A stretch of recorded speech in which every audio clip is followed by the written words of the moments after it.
بسم اللہ الرحمن الرحیم۔ یہ الگ چیز ہے کہ اللہ تبارک و تعالیٰ اس میں سے تمہیں حصہ دیتا ہے، اللہ کا رسول بھی حصہ دیتا ہے، لیکن یہ حقیقت میں یہ مال اللہ کا ہوتا ہے۔ بدر کے معاملے میں مسلمانوں میں کچھ مالی لالچ آئی تھی اور وہ اس کے اندر تنازع کر بیٹھے تھے۔ بعد نے کہا یہ ہمارا حق ہے، ہم نے قتال کیا ہے۔ بعد نے کہا ہم نے نبی صلی اللہ علیہ وسلم کی سیفٹی اور سیکورٹی پر مامور تھے، یہ ہمارا حق ہے۔ بعد نے کہا نہیں، میدان میں پڑا ہوا یہ مال سارا ہم نے جمع کیا ہے، یہ ہمارا حق ہے۔ تو اللہ تبارک و تعالیٰ نے فرمایا یہ سب اللہ کا ہے۔ نصرت بھی اللہ کی تھی، مدد بھی اللہ کی تھی، اور اللہ نے فرشتے بھیجے تھے۔ یہ سارا کچھ اللہ کے خاص فضل سے ہوا ہے، لیکن اس پر تم لڑ رہے ہو۔ اللہ سے ڈر جاؤ اور آپس کے تعلقات اچھے رکھو۔ یہ ایک سبق تھا۔ مال دولت کے معاملات میں آپس کے تعلقات کو خراب کرنا یہ اللہ کو پسند نہیں ہے۔ عموماً جو انسان میں اختلافات کا سبب بنتی ہیں وہ دو ہی چیزیں، وہ عزت اور مال ہے۔ کچھ لوگ عزت کی خاطر اختلافات اور دوسرا مال ہے، تیسری کوئی چیز نہیں ہے۔ کسی بھی مفاد کے پیچھے وہ مال ہی ہوتا ہے۔ تو اللہ تبارک و تعالیٰ نے اس بات کی تنبیہ کی مسلمانوں کو کہ مال کی حرص میں، مال کی لالچ میں آپس کے اختلافات، آپس کی لڑائیاں اور ایک دوسرے کے خلاف محاذ آرائی، ماحول کو خراب کرنا، خونی رشتوں کو خراب کر لینا، اس سے اللہ سے ڈرو، اللہ سے ڈر جاؤ۔ رسول اللہ صلی اللہ علیہ وسلم کی حدیث ہے کہ جو شخص حق پر ہونے کے باوجود جھگڑا چھوڑ دے، میں ضامن ہوں اس بات کا، ضمانت دیتا ہوں، حق پر ہے لیکن جھگڑا نہیں کرتا، جھگڑا چھوڑ دیا تو ظاہر ہے جھگڑا جب چھوڑا ہے تو اپنا حق چھوڑنا پڑے گا، تو میں اس کو جنت میں ایک محل کی ضمانت دیتا ہوں۔ حق پر ہے، جھگڑا نہیں کیا۔ تو اسلام باہمی مسلمانوں کے اختلافات کو ختم کرتا ہے، اس میں ایک یہ سبق بھی دیا۔ اور اللہ تبارک و تعالیٰ فرماتے ہیں مومن وہ ہوتا ہے جب اس کو اللہ کی بات یاد کروائی جاتی ہے تو اس کا دل ڈر جاتا ہے، اس کے دل میں اللہ کا خوف آ جاتا ہے، وہ اپنی حمیت پر اللہ کے حکم کو قربان نہیں کرتا۔ غصے میں آیا ہوا ہے، پرواہ نہیں کر رہا، کیوں؟ جوش میں آیا ہوا ہے بات۔ اسی طرح کوئی دنیاوی حمیت میں بھڑکا ہوا ہے، جتنا بھی اللہ کی بات سنا دو ٹس سے مس نہیں ہو رہا، نہیں۔ مومن کیا ہے کہ وہ اپنی حمیت کو قربان کر دیتا ہے اللہ کے حکم پر۔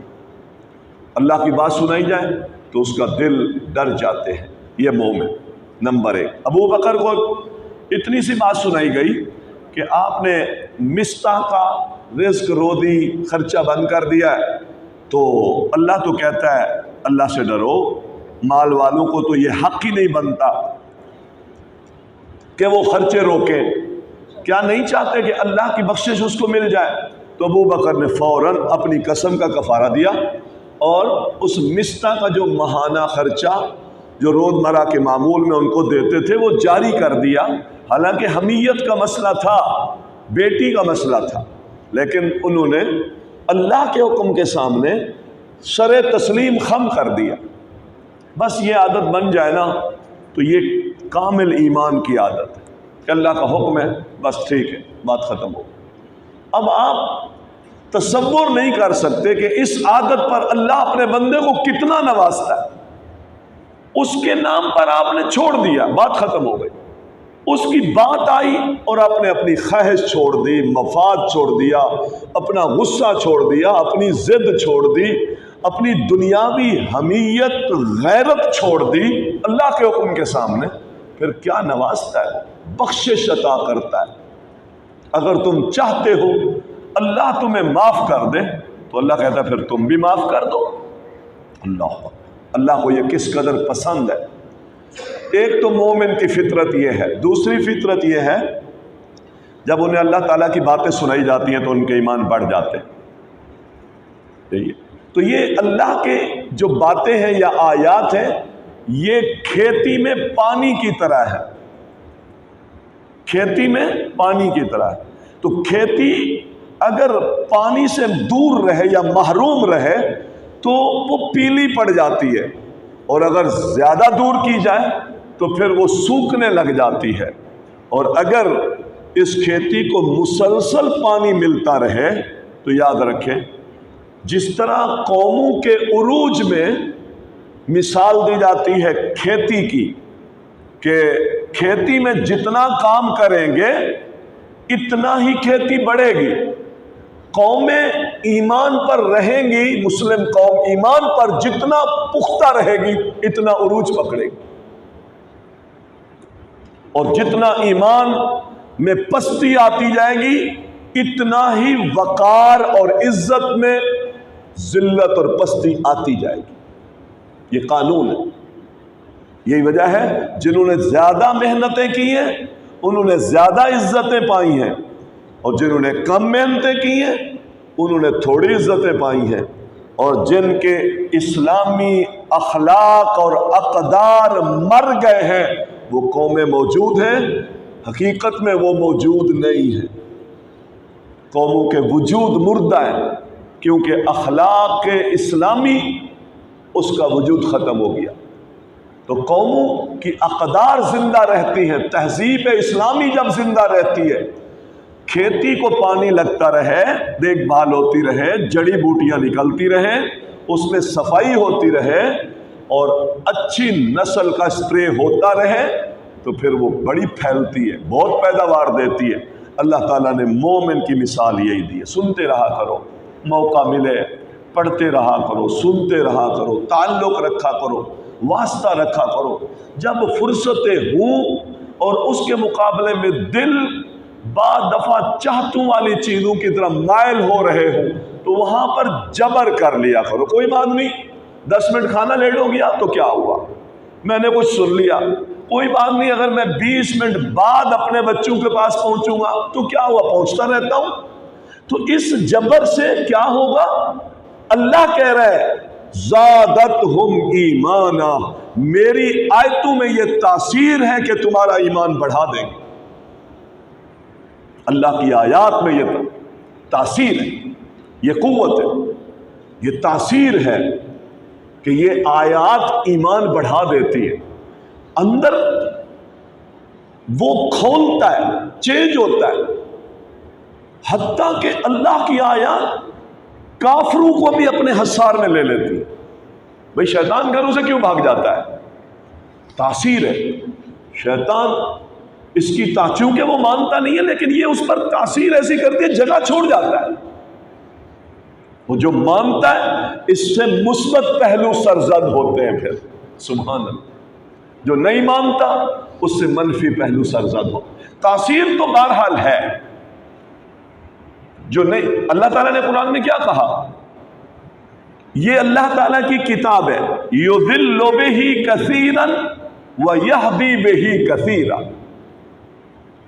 سرکشوں کی سرکشی بھی بڑھتی ہے، وہ بھی اسی کی وجہ سے، چونکہ وہ سرکشی میں کھڑے ہیں تو سرکشی بڑھا دی جا، تو یہ بھی تاثیر ہوئی۔ اور ایمان والوں کا ایمان بڑھتا ہے، ایمان والوں کا ایمان بڑھتا ہے۔ تو اللہ تبارک و تعالیٰ نے ایمان والوں کی یہ دوسری صفت بیان کی ہے کہ جب ان پر اللہ کے قرآن کی آیات پڑھی جاتی ہیں ان کا ایمان بڑھ جاتا ہے۔ اور پھر تیسری کیا چیز ہے، وَعَلَىٰ رَبِّهِمْ يَتَوَكَّلُونَ، ایمان والے اپنے اللہ پر توکل کرتے ہیں۔ توکل ایک ایسی صلاحیت ہے جو آپ اور میرے اندر پیدا ہو جاتی ہے، اور اس کو جو کامل کرنٹ ملتا ہے وہ ایمان والے اعمال سے ملتا ہے۔ ایمان بڑھتا ہے تو اللہ تبارک و تعالیٰ کی قربت ملتی ہے، تو اللہ کی قربت سے ہر سچائی کو مسلمان لیتا ہے۔ جب ہم سچائی پر قائم ہو جاتا ہے کہ یہ رب نے بات کہی ہے صحیح کہی ہے، یہ رب نے بات کہی ہے صحیح کہی ہے، بالکل میں مانتا ہوں صحیح کہی ہے، تو جب آپ نے رب کی باتوں کو سچا مان لیا تو توکل بڑھ گیا، جنت ملے گی، توکل بڑھ گیا۔ بھائی تو حلال کوشش کر، اللہ تیرے رزق میں برکت ڈال دے گا، تو رب نے ٹھیک کہا تو توکل بڑھ گیا، اب حرام کی طرف نہیں جائے گا۔ جو شخص منفی پہلو کی طرف جاتا ہے، اس کا معنی ہے کہ اس کی ان آیات پر ایمان کامل نہیں ہے، سچائی نہیں رہتی تو توکل نہیں رہتا۔ جس کے بارے میں سچائی، مثلا دنیا میں بھی کتنے ایسے لوگ ہیں، آپ کی اس سے دوستی ہے، اس نے آپ کو کہہ دیا ہاں بھائی یہ کام ہو جائے گا، آپ دوبارہ اس سے پوچھتے نہیں ہو، کیوں؟ اس نے اپنے کردار اور اپنے فہم، فراست، سوچ، تعلق سے آپ پر اتنا اعتماد ڈال دیا ہے، ایک جملہ آپ اس کی حقانیت پر قسم دینے کے لیے بھی تیار، اس نے کہہ دیا میں ذمہ دار ہوں، ہو جائے گا۔ کیوں؟ اس لیے کہ اس کا آپ کے ساتھ وہ ملنا ملانا، وہ سچائی آپ نے اپنے دل میں بٹھا لی ہے اس کی، اب اس کی ایک بات جو نکلی ہے آپ اس کی ضمانت دینے کے لیے بھی تیار ہو۔ اسی طرح انسان جب اللہ کی آیات کو سچائی کے ساتھ دل میں بٹھاتا ہے تو انسان کا توکل بڑھتا ہے، اور جب یہ توکل بڑھ جائے تو پھر انسان کے کوئی کام ادھورے نہیں رہ جاتے۔ ہمارے کام ادھورے اس لیے ہیں کہ ہمارے توکل ادھورے ہیں۔ اس ذات پر جھوٹ کیوں بولتا ہوں؟ توکل نہیں ہوتا، اس سے عزت بچا لو، اس سے مال جھوٹ بول کے کما لو۔ جتنے منفی پہلو ہیں یہ توکل کے منافی ہیں۔ جب میں استعمال کرتا ہوں تو سمجھو میرا توکل کم ہو رہا ہے، اور اسباب اور ذرائع پر میرا توکل بڑھ رہا ہے۔ اللہ کے نبی صلی اللہ علیہ وسلم فرماتے ہیں لو انکم تتوکلون علی اللہ لرزقکم کما یرزق الطیر، اگر تم اللہ پر کامل توکل کر لو تو اللہ تمہیں ایسے رزق دے جس طرح اللہ پرندوں کو رزق دیتا ہے۔ صبح وہ نکلتے ہیں، ان کے پپوٹے خالی ہوتے ہیں، اور جب وہ شام کو واپس پلٹتے ہیں تو ان کے پپوٹے بھرے ہوئے ہوتے ہیں۔ کہیں فیکٹری میں کام کرنے نہیں گئے، کہیں گودام نہیں ہے ان کے، کوئی باقاعدہ نوکری نہیں کرتے۔ قرآن کریم نے کہا کہ وَكَأَيٍّ مِّن دَابَّةٍ لَا تَحْمِلُ رِزْقَهَا، کوئی ایک جانور بتا دو جو اپنی پیٹھ پر اپنا رزق لیے پھر رہا ہو۔ انسان نے تو دونوں جیبیں بھری ہوئی ہے نا، کوئی ایک دنیا میں مخلوق کا فرد بتا دو جو اپنا رزق اپنی پیٹھ پر لیے پھر۔ اللہ یرزقها وَإِيَّاكُمْ، لوگوں ان ساری مخلوقوں کو تمہارا رب ہی رزق دیتا ہے، اور خاص کر تمہیں بھی تمہارا رب رزق دیتا ہے۔ رزق کے بارے میں توکل کمزور اتنا پڑا ہوا ہے، اس کے ختم ہونے کا خوف اور اس کو بڑھانے کی چاہت، یہ بڑھے گا کیسے، یہ کم نہ ہو، اس دو مصیبتوں میں پھنسا ہوا۔ اسی لیے نمازیں چھٹ گئی، دین چھٹ گیا، مسجدیں چھٹ گئی، رب کے لیے وقت نہیں ہے، زبانوں سے غلط بیانیاں ہوئیں، وہ رستے اختیار کیے جو واضح حرام معیشت کے رستے، حرام کمائی کے رستے، اس پر چڑھ گیا۔ کروڑوں کھربوں میں دیے ہوئے پیسے، 6 لاکھ اس کو دیے ہوئے ہیں، کتنا لیتے ہو؟ 30,000 روپے مجھے مہینہ دیتا ہے، نفع دیتا ہے، میرے پیسے محفوظ ہیں، نفع دیتا ہے۔ واہ بھائی واہ، نفع دیتا ہے یا سود دے؟ زمانہ جاہلیت کے لوگوں کی طرح وہ کہتے تھے احل اللہ البیع وحرم الربا۔ یہ عجیب بات ہے، سود بھی تو تجارت کی طرح ہے، اللہ بھی عجیب ہے نعوذ باللہ کہ یہ سود حرام کر دیتا ہے اور تجارت کو حرام کر۔ میں نے آج اس ادھار دی ہوئی رقم پر پرافٹ میں نے فکس نہیں کیا، اور میں نے کہا کبھی 80,000 دے دیا کرو، کبھی 60,000 دے دیا کرو، کبھی 65، اس کے بیچ میں اس فگر میں میرے 10 لاکھ پر اتنا دے دیا کرو، میرے پیسے محفوظ ہیں۔ اس کو پوچھ تو لیں کہ اگر یہ پیسے ڈوب گئے تو کہتا ہے میں تیری گردن دباؤں گا، پیسہ میرا محفوظ ہے، تو بینک کا کیا قصور ہے؟ توکل نہیں اللہ، مال بڑھا رہا ہے بیٹھے بیٹھے، پھر ایسے دھوکے بھی ہوتے ہیں، پھر اصل بھی لے ڈوبتے اگلے۔ تو محترم بھائیوں، اللہ پر بھروسے کرو، وہ کام جو اللہ تعالیٰ نے حلال ذرائع سے بتائے ہیں وہ کرو۔ بیٹھے بیٹھے ہم ایسے سمجھتے ہیں کہ راتوں رات اٹھے اور شہی تخت تاراج کے مالک بن جائے، اس حرص نے مجھے سود لینے پر، سود میں غوطے کھانے پر مجبور کیا۔ رزق کو، اپنے رزقوں کو حلال بناؤ، اپنی معیشت کو حلال بناؤ، کاروبار کو چیک کرو، اور اپنے روزمرہ کے معمولات میں جو سلسلے ہم لیتے ہیں، کچھ ذمہ داریاں ہیں، کچھ بانٹتے ہیں، کچھ لیتے ہیں، کچھ خریدتے ہیں، کچھ بیچتے ہیں، اللہ کے لیے ان ساری چیزوں پر اپنے اللہ پر بھروسہ، اللہ پر بھروسہ۔ اللہ تعالیٰ کہتے ہیں پھر میں کیا کروں گا؟ یہ اور بھی ایک کام کرتے ہیں، نماز قائم کرتے ہیں۔ سبحان اللہ۔ اچھا، میں اس پر بڑا غور کرتا ہوں، اس آیت پر۔ جب انسان یہ 3 کام کرتا ہے نا تو عمل میں کمزور نہیں ہوتا۔ نماز میں بھی وہی لوگ کمزور ہوں گے جو ان 3 کاموں میں کمزور ہوں گے جو اللہ نے بتائے۔ زکوٰۃ میں بھی کمزور ہوں گے، وہ گن گن کے دیں گے، ہاتھ باندھ کے دیں گے، اس کو توڑ توڑ کے دیں گے، اور بڑی کج سوچ کے ساتھ دیں گے، چٹی سمجھ کے دیں گے۔ اللہ کہتے ہیں نہیں، یہ وہ لوگ ہیں جو نمازیں قائم کرتے ہیں، پھر جو رب نے دیا اس میں سے خرچ کرتے ہیں۔ اولئک هم المؤمنون حقا، یہ سچے مسلمان ہیں، پکے سچے مومن ہیں۔ اللہ کہتا ہے یہ پکے سچے مومن۔ تو محترم بھائیو، اس سچائی کو پرکھنے کے لیے دیکھنا چاہیے کہ ایمان بڑھ رہے ہیں۔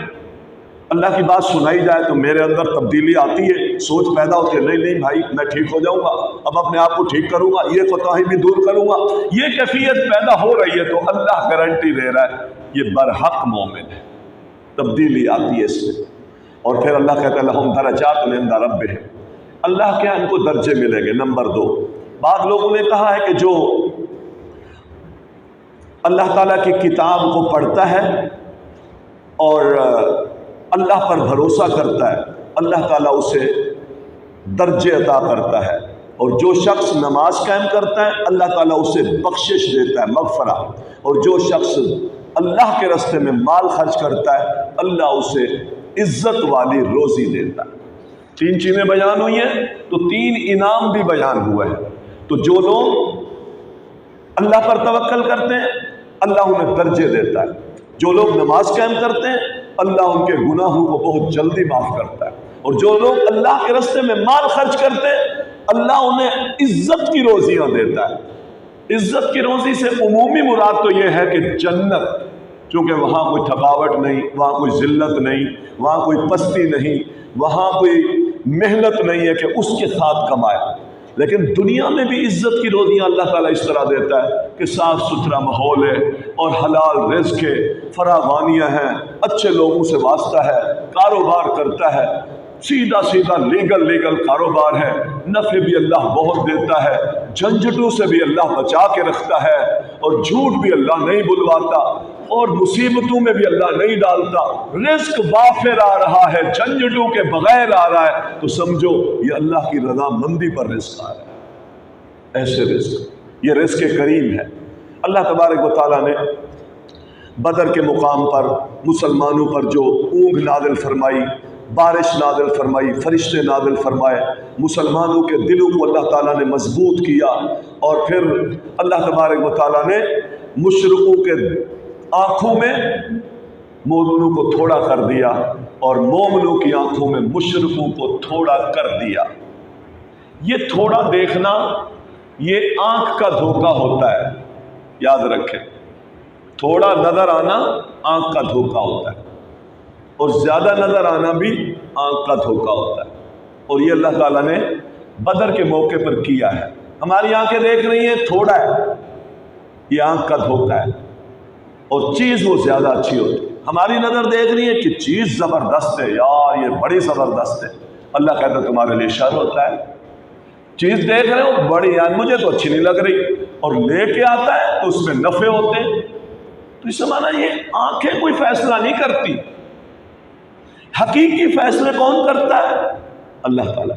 اور جب اللہ تعالیٰ رگڑے دینے پہ آتا ہے تو پھر ان آنکھوں سے صحیح فیصلے کی صلاحیت چھین لیتا ہے۔ ان اعضاء میں جو صلاحیت پیدا ہوتی ہے نا، قسمم باللہ ایمان کی قوت سے ہوتی ہے۔ باغی کی بغاوت کو پہچان جائیں گے آپ، یاد رکھیں، شریر کے شر کو پہچان جائیں گے۔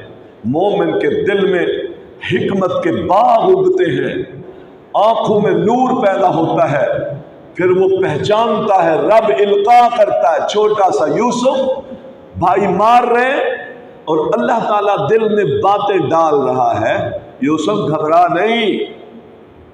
کیوں ڈر رہا ہے؟ لَتُنَبِّئَنَّهُمْ بِأَمْرِهِمْ هَذَا، ایک وقت آنے والا ہے جتنے تیرے ساتھ یہ کرتوت کر رہے ہیں، ان سارے کرتوتوں کی تو ان کو خبر دے گا۔ کب؟ ابھی لے کے جا رہے ہیں، اور اس کے دل میں رب نے بات ڈال دی، مار رہے، پیٹ رہے، گھسیٹ رہے، ہاں بھائی بڑا لاڈلا بنتا ہے، چل، سختیاں شروع ہو گئی۔ اللہ تعالیٰ نے اس چھوٹے سے بچے کے دل میں یہ بات القاء کر دی۔ اس سے پتہ چلتا ہے کہ ان سارے اعضاء میں جو قوت ایمان سے پیدا ہوتی ہے، ہاتھ پھر اس پر جائے گا جو ٹھیک ہوگا، قدم ادھر جائے گا جو عمل ٹھیک ہوگا، اور آنکھ دیکھے گی تو آنکھ آپ کو وہ فیصلے کر کے دے رہی ہوگی جو اللہ کو پسند ہے، اللہ کو پسند۔ یہ بھی کس سے پیدا ہوگا؟ ایمان سے۔ ایمان پیدا ہوگا، یہ سارا بدن اتنا ایکوریٹ کام کرے گا، کبھی پچھتائیں گے نہیں آپ اپنے کاموں پر۔ یہاں تو مصیبت یہ ہوتی ہے، بڑی آؤ بھگت کے ساتھ، بڑی چاہتوں کے ساتھ، محبتوں کے ساتھ رشتے ہو رہے ہوتے ہیں، دنگل ہوتا ہے، چمٹے بج رہے ہوتے ہیں، مہندیاں مایوں ہو رہا ہوتا ہے، لاکھوں خرچ ہو رہے ہوتے ہیں، اور رخصتی کے چوتھے دن بعد طلاقوں کے کاغذات لکھے جا رہے ہوتے ہیں۔ تو آنکھوں نے پہچانا کیوں نہیں؟ کس نے پہچانے چھین لی کہ انجام کیا ہونے والا ہے، انجام کیا ہونے والا ہے۔ جب انسان ایمان کی راہوں پہ چلتا ہے، قسمم باللہ، اللہ وجود کے ایک ایک عزم میں وہ نور پیدا کرتا ہے، پھر انسان، اللہ کے نبی کہتے ہیں، پکڑتا تو اب اس ہاتھ سے ہے، اللہ کہتا ہے یہ ہاتھ میرا ہوتا ہے، دیکھتا اس آنکھ سے ہے لیکن وہ دیکھنا میرا ہوتا ہے۔ یعنی ہر وہ کام اس کے اعضاء کر رہے ہوتے ہیں جو اللہ کروا رہا ہو، اللہ کروا رہا۔ اس لیے مومن اللہ پر زیادہ بھروسہ کرتا ہے، اپنے فن پر، اپنی ہوشیاری پر۔ کچھ سائیکالوجسٹ ہے جی، مجھے ایک بھائی نے بتائی تھی کراچی کے شہر میں، کہتے میری بیٹی یہی تھی، سائیکالوجسٹ تھی، بڑے چہرہ پڑتی اور بڑا کچھ بتاتی تھی۔ کہتے میں نے ان کا معاملہ کیا نکاح کا، تو کہنے لگی وہ لڑکا میرے ساتھ، وہ میرے پاس گھر میں بلائیں، میں ان کے پاس 7 گھنٹہ 1.5 گھنٹہ مجلس کروں گی، ایسے ہوا ہے، اس سے نکاح نہیں کروں۔ میں نے بلا لیا، داماد ہونے والا تھا، بات چل پڑی۔ تو کہتے ہیں اس کے ساتھ اس نے 1.5 گھنٹہ بات کی، اس کو اوکے کر دیا، ٹھیک ہے اوکے، اوکے ہو گئی۔ کہتے ہیں رخصتی ہو گئی، وہ کہیں گاڑی ڈرائیو کر رہے تھے، ایک پل کے سے کہیں اترائی پر جانے لگے، پل سے کہیں اتر رہے تھے، تو اس دوران اس کو ایک عجیب دورہ ہوا، اور وہ مرگی کا دورہ تھا، اور اس کی گاڑی لڑکھڑائی کہیں لگی، بچ گئی۔ بہرحال پتہ چل گیا کہ اس کو تو مرگی کا مرض ہے، اس نے نہیں بتایا، اور سائیکالوجسٹ کو بھی پتہ نہیں چلا کہ بھائی، اور یہ بچی بھی ابا بتا رہا ہے، خود ابا نے بتایا کہ اس بچی کو بھی بچپن میں مرگی کے مرض تھا، تو اس نے فیصلہ یہ کیا کہ نہیں، میں پہلے اس کو چیک کروں گی کوئی بیماری نہ ہو، اور اللہ تعالیٰ نے اس کو اسی کے متھے لگا دیے۔ باپ کہہ رہا تھا کہ بڑی بنتی تھی اور اللہ نے اس کے متھے لگا دیا۔ پہچان ہے آنکھوں میں، کون پہچانے گا؟ یہ کون تعلق جوڑ دیتا ہے؟ یاد رکھیں، اگر ان جسمانی اعضاء میں اللہ تبارک و تعالیٰ کی اطاعت اور ایمان کی قوت پیدا نہیں کریں گے، قدم قدم پر ہر اعضاء غلطی کریں گے۔ بصیرت کیا ہے؟ اتقوا فراست المؤمن، مومن کی فراست بڑی عظیم ہوتی ہے، عظیم ہوتی ہے فراست، اور فراست کس سے ملتی ہے؟ ایمان سے ملتی ہے۔